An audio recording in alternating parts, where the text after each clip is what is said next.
How have marketers realigned their brands to be more attractive to recession-hit consumers? First of all, they've done it by really trying to understand what consumers are going through. The consumers are anxious, confidence has gone down, and a lot of people are taking a hit.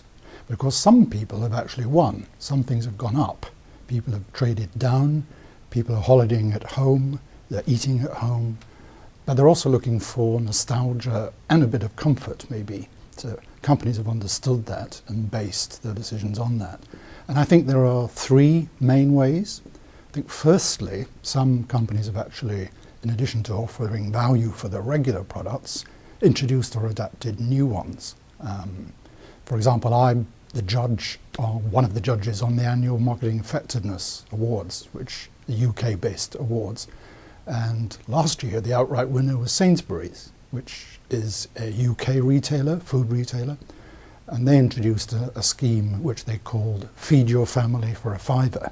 So this was offering a family of 4 substantial value for £5 or less. And they used a very popular chef, Jamie Oliver.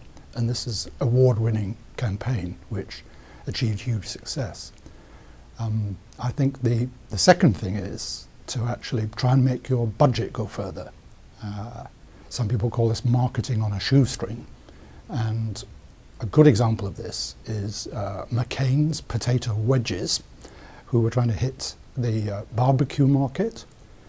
And this may sound really obvious, but they decided they should only advertise when the sun was out.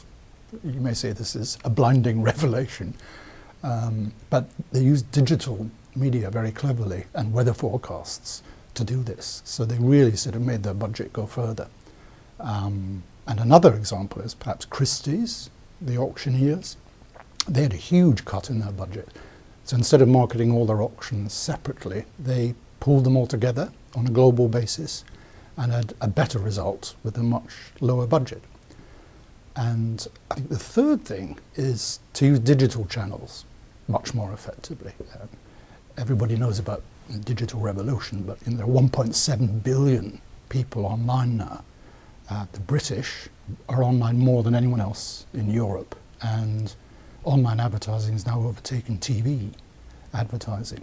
So a great example of this, again from the Effectiveness Awards, is Carling. Carling is a beer targeted at young men, not unsurprisingly, and they called this the Mates campaign, being with your mates. And what they did was they created a really clever thing adapted for an iPhone, and they called it the iPint, so that when you turned the iPhone, the pint appeared to go down.